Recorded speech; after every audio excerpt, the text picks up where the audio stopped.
A seguir, Programa Painel.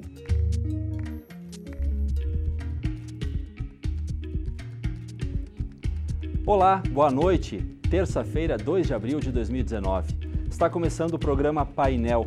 O governo gaúcho anunciou no último dia 25 de março o programa RS Parcerias para rodovias e empreendimentos através de concessão e parcerias público-privadas. Algumas rodovias do estado vão ter alterações. Aqui na região, a ERS 324, no trecho entre Passo Fundo e Nova Prata, é uma delas. A ideia do governo é duplicar 115 quilômetros da ERS 324. Mas o que causa preocupação são duas praças de pedágio previstas para o trecho, com tarifa que pode chegar a R$ 9,64. Uma delas, instalada dentro do limite de Passo Fundo, com cobrança nos dois sentidos. A outra, em Nova Bassano, também nos dois sentidos. E a pergunta que fica é, para duplicar, precisa cobrar pedágio nos dois sentidos? Um só não bastaria? E o valor? Não é muito alto? Outro ponto que vamos abordar aqui no painel é o andamento das tratativas para o asfaltamento da BR-153, a Transbrasiliana. Neste momento, estamos ao vivo pela UPF-TV no canal 4 aberto e também no canal 14 da NET.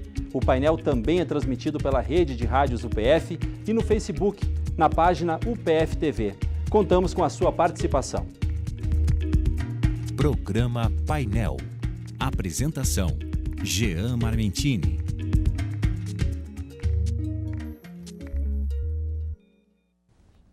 Quer participar do programa, então? É só entrar na página da UPF-TV no Facebook ou mandar a sua mensagem pelo WhatsApp. O WhatsApp da UPF-TV é o 984180186 e o WhatsApp da Rádio UPF é o 984180089.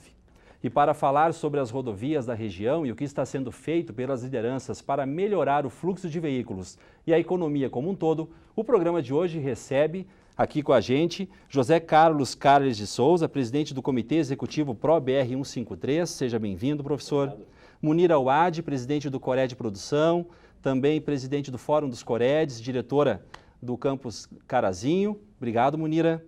E o Evandro Silva, que é presidente da CISA de Passo Fundo. Evandro, obrigado, tá? Obrigado, Jean. Professor, começo contigo. Pois não. Qual a situação da BR-153? Uma boa pergunta.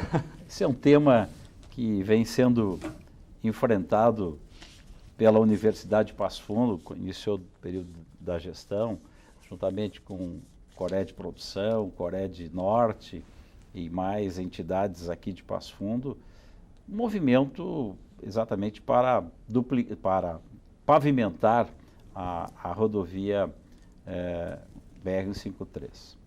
Atualmente, de todos os movimentos que foram realizados desde 2015, quando esse trabalho teve início, nós estamos já na fase de aguardar a publicação do edital que vai autorizar, vai permitir, na verdade, a licitação para a execução do projeto da obra. São 68,4 quilômetros, né, professor? 68,4 quilômetros entre Passo Fundo e Erechim, não pavimentados. Nós temos até imagens, enquanto o senhor vai falando aí, a gente pode mostrar. Pois não, é importante. E que merece, sim, ter essa benfeitoria executada, porque vai proporcionar mais desenvolvimento numa região rica, numa região que tem no agronegócio o seu maior potencial e que precisa, sim, cada vez mais do engajamento das lideranças. Quando falo lideranças, não apenas as lideranças políticas. É muito comum se dizer que, olha, a obra não sai porque não tem recursos. Se nós formos ficar esperando por isso, nós não vamos realizar absolutamente nada. Eu continuo otimista, embora com as informações de que não há recursos, de que o governo não vai liberar recursos por se tratar de um empreendimento do governo federal, é uma BR, né? Mas eu continuo otimista exatamente naquilo que nós nos propusemos a fazer lá atrás. Foi criado um comitê executivo e esse comitê executivo tem levado adiante todos os passos necessários para podermos avançar no processo.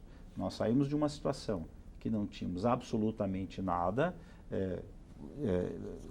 fizemos contatos com o DENIT abriu o espaço dizendo o que precisávamos fazer, conseguimos em VTA, que são as condições técnicas para a execução da obra, e a partir daí nós estamos passo a passo avançando.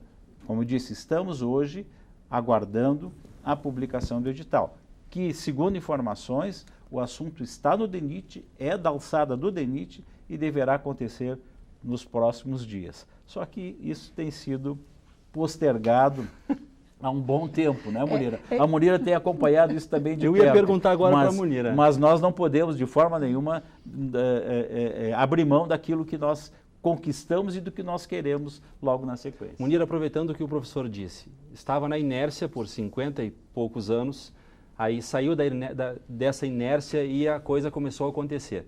Tem essa questão do edital e tem um valor de 5 milhões, é isso? É isso. O que é importante nós tá falando para a sociedade, né, que está nos ouvindo, em uma massa total, né, que a gente sabe disso, o PF tem esse alcance. Primeiro, né, professor e Evandro, é dizer de que essa concessão, essa duplicação, essa pavimentação na ordem de 68,4 quilômetros, primeiro com o escoamento da produção dos veículos de transporte, carga pesada, ela vai beneficiar em muito. Especialmente os caminhões. Ela reduz o gargalo que a gente tem na 285.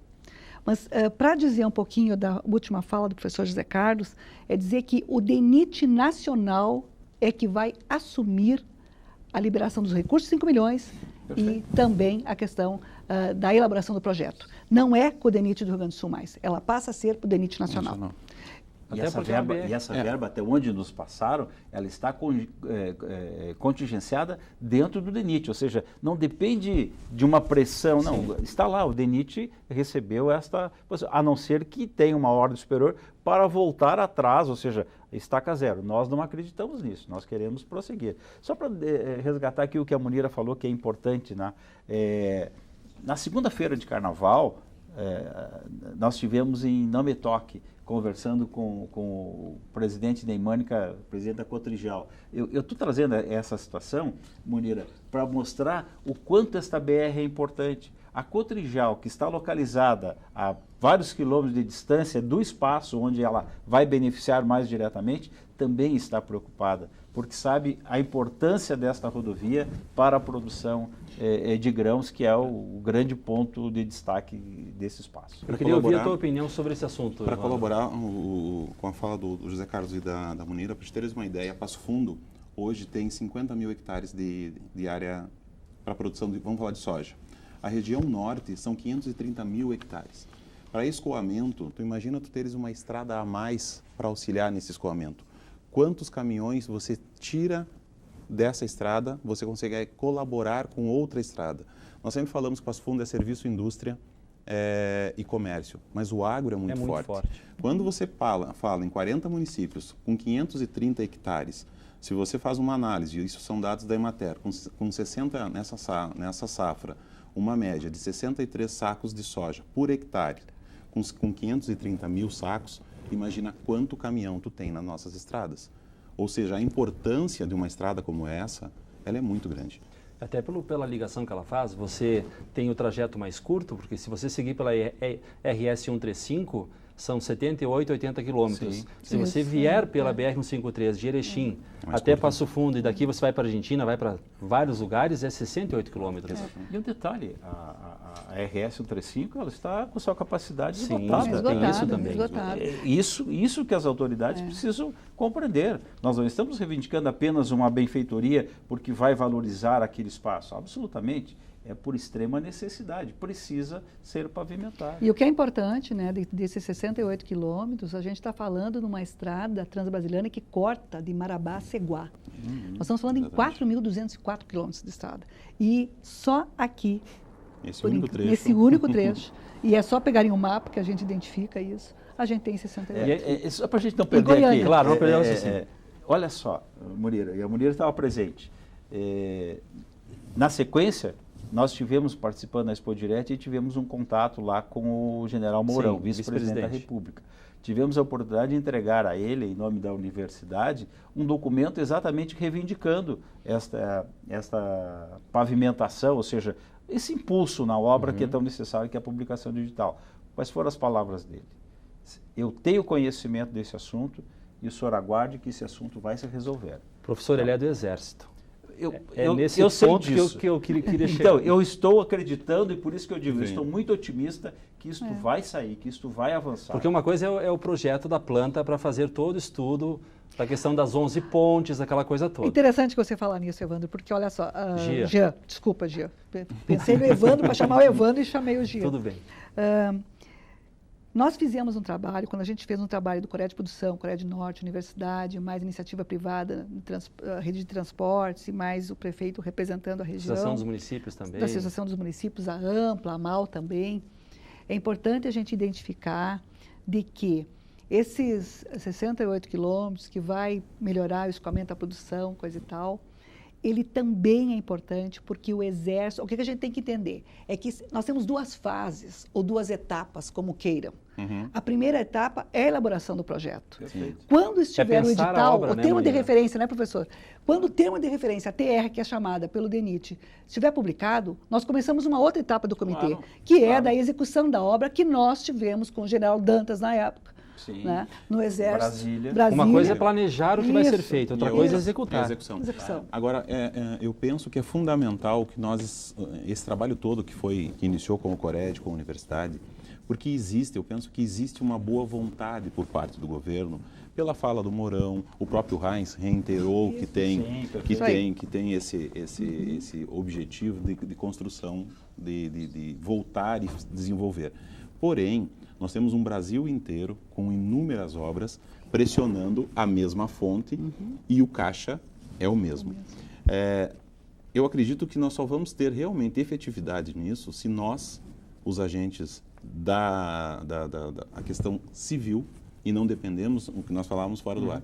Nós não podemos ficar unicamente, e sei disso, que nós fazemos isso, não ficarmos dependendo dos agentes políticos. É a sociedade civil É organizada. a sociedade civil organizada. Nós temos que continuar as ações que a universidade iniciou, isso com o professor José Carlos, que a Munira faz muito bem com o Cored, com as entidades, com a região toda. Precisamos continuar pressionando. Esse é o grande aspecto. Eu acho que é temos fundamental. que ter sempre presente. Se não houver o engajamento da sociedade, das entidades neste projeto, ele não avança. Perfeito. Então, quando eu ouço muito a informação, olha, não tem verba, isso não vai sair. Aí, muitas vezes me perguntam, mas o senhor continua acreditando? Eu continuo acreditando, eu continuo fazendo a minha parte Exatamente. naquilo que me compete para levar adiante. E tenho certeza que as entidades que estão junto também têm o mesmo pensamento. Se não for desse modo, a coisa não sai. Não sai. E nós precisamos ter isto como concepção da sociedade. Como um norte, né, professor? Um norte Como perfeito. Com objetivo. Até porque as brigas elas só tendem a aumentar, porque a gente vai falar mais no próximo bloco. Tem a questão da 324, tem a questão da 386 também, que respinga aqui. Sim. Tem a questão do nosso trevo de acesso aqui para a Universidade de Passo Fundo, 285. a BR-285. Perfeito. Mas, pontuando rapidamente a questão da 153, o Exército tem orçamento próprio para a questão de obras assim, não tem, professor? As palavras do general em Brasília, quando nós estivemos lá, um grupo, 40 pessoas de Passo Fundo, da região, políticos e representantes de entidades. Qual foi a resposta que ele nos deu? Diz, olha, o Exército está à disposição, tem condições de executar a obra, só que não compete ao Exército fazer o projeto. Entendi. Avance com o projeto. Então, nós estamos com esse etapa. propósito, ou seja, nós precisamos do projeto. Esta é a condição. E o Exército tem a função social dele também, né, Gê? Sim, bem importante. Pessoal, a gente vai fazer um rápido intervalo e a gente já volta para falar então da ERS 324, também da 386 e aqui da 285. A gente já volta. Estamos apresentando Programa Painel. Voltamos a apresentar Programa Painel. Estamos de volta com o programa Painel que fala sobre as rodovias gaúchas, que é daqui da região. Quer participar do programa? É só entrar na página da UPF-TV no Facebook ou mandar a sua mensagem pelo WhatsApp. O nosso WhatsApp da UPF-TV é o 984180186 e o WhatsApp da rádio é o 984180089. A gente fala das rodovias gaúchas, as rodovias federais. Bom, Munira, sobre a RS 324, é uma rodovia que tem circulação de 7 mil veículos por dia, né? E o que já demonstra a necessidade de duplicação do trecho. Olha só, a gente vamos concentrar, 115 quilômetros, ponto 3 de estrada. É o total da obra, total né? da obra. Nós vamos trabalhar com 57 quilômetros, que é por aqui, né?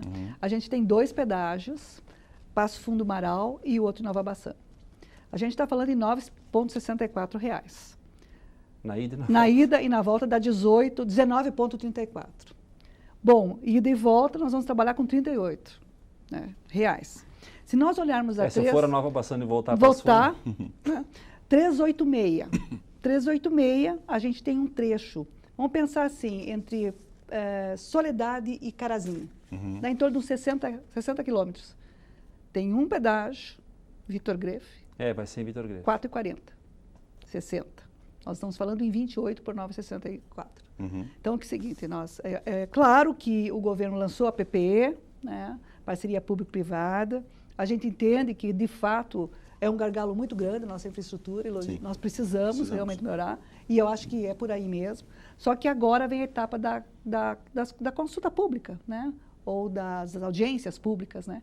Agora que é importante, né, Evandro e professor José Carlos, é de que a sociedade civil organizada possa se organizar e discutir se esse valor, no nosso entendimento, ele é um valor muito alto. Se nós estamos falando em 4,40 de 386, e nós estamos falando de 28 quilômetros. Né? Então, não é possível isso. Termina, desculpa. Daí, o que a gente tem que entender agora, né? Ir para esse segundo momento. Primeiro, a duplicação, ela está falando em 6 anos, até a casca, e depois mais 7. Né? Mas está falando em 30 anos de concessão. Como é que a gente faz nesses 30 anos de concessão? Primeiro, vamos lembrar que a 386, ela teve atores, inclusive da Universidade de Passo Fundo e de outras universidades, trabalhando, né, com o DAIR, com o DENIT, enfim, para que realmente isso chegasse a um valor menor do que foi esse de 4,40. Eu acho que a mesma articulação tem que acontecer. O mesmo movimento tem que acontecer agora. Para 324. Para 324. Até nós temos imagens da 324, uma rodovia importante com muito fluxo, muito caminhão também, né, gente? Infelizmente, uma região rica, com acidentes. Uma região rica que vai cada vez ampliar mais o fluxo de veículos nessa rodovia. Mas o importante, Jean, destacar, e a Munira colocou muito bem, o que vai definir isso são as audiências públicas. Nós podemos fazer uma leitura do regramento que foi apresentado pelo governo estadual, que é o que eu entendi, Murilo, ele fala em concessão, é um formato um pouco diferente, né? É uma concessão da rodovia por um determinado período. Isto é viável. Nós temos que encontrar a equação adequada de como envolver a sociedade para termos a obra, que é o fundamental, com custo, que eu disse, adequado.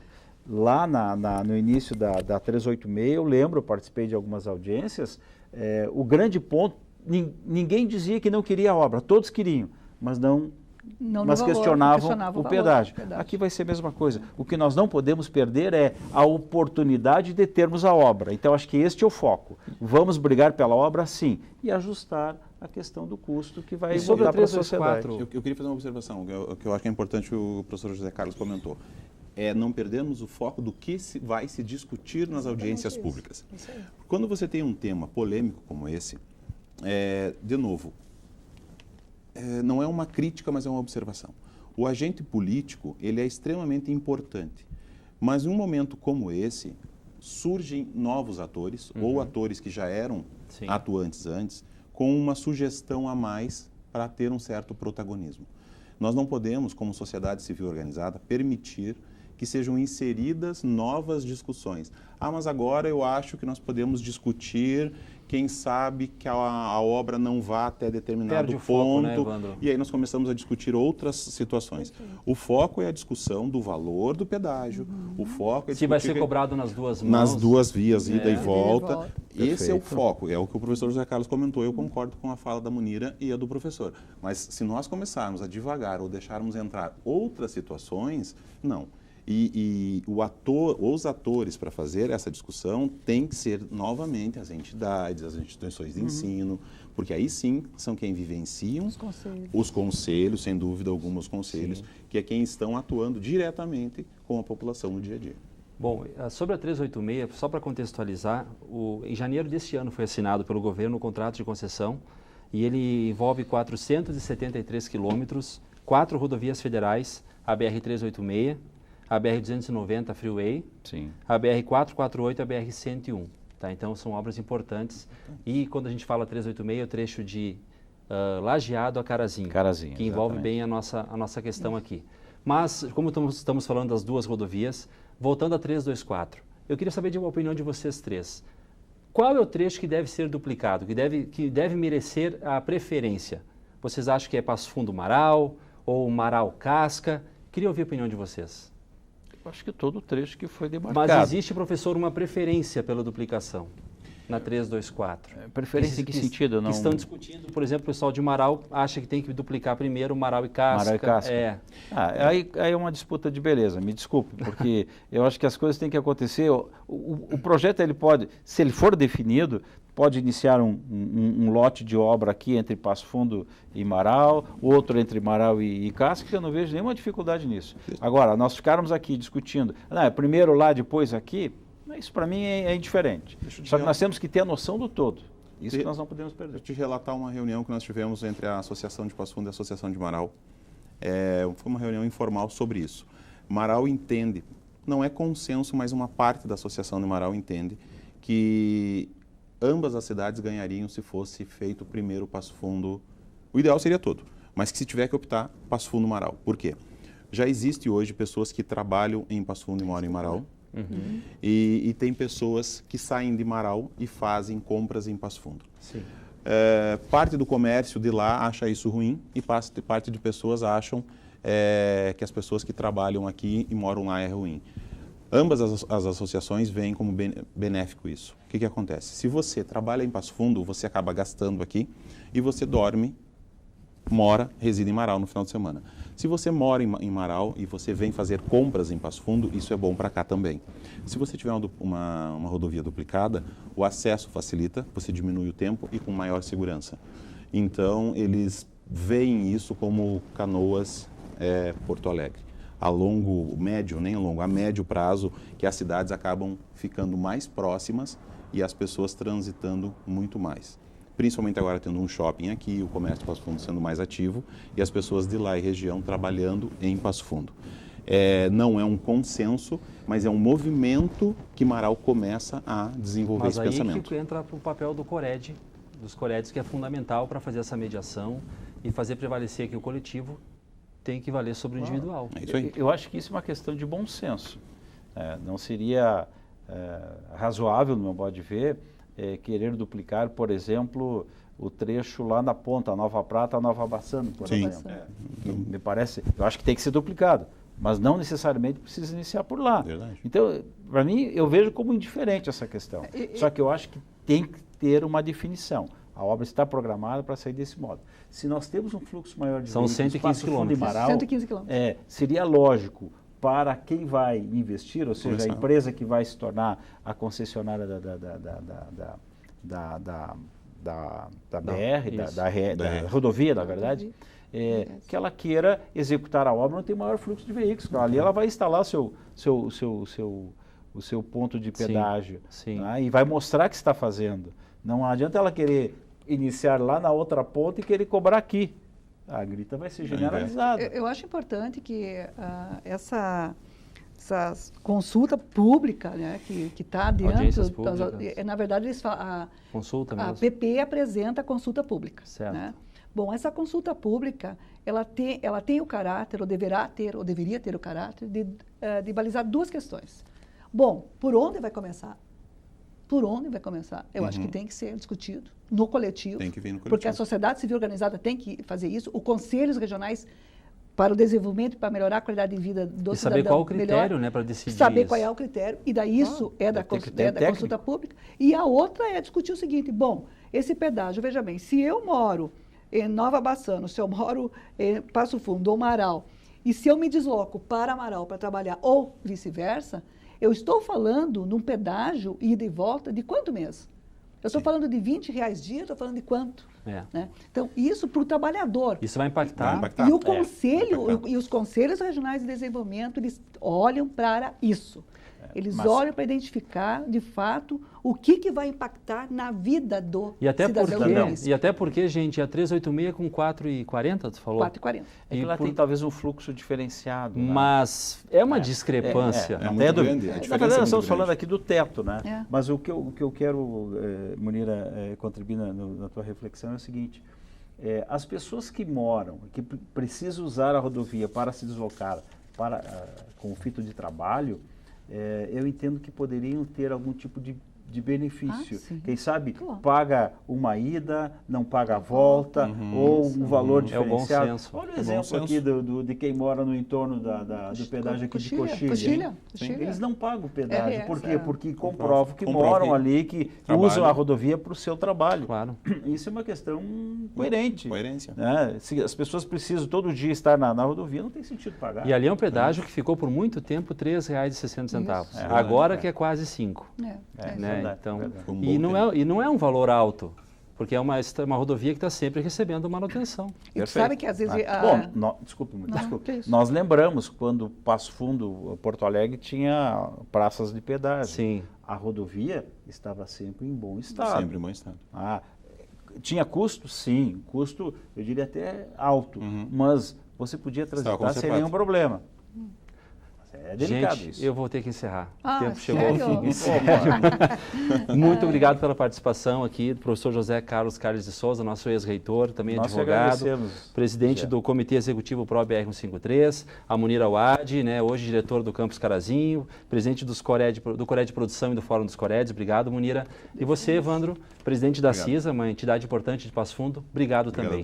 E obrigado a você que nos acompanhou até agora. O painel está chegando ao fim. Agradeço a companhia. Lembrando que o programa reprisa na UPF TV amanhã, quarta, às 11 da noite, e na quinta-feira, às 10 da noite. Na próxima semana, a Zulmara volta com mais um tema de interesse. Até lá!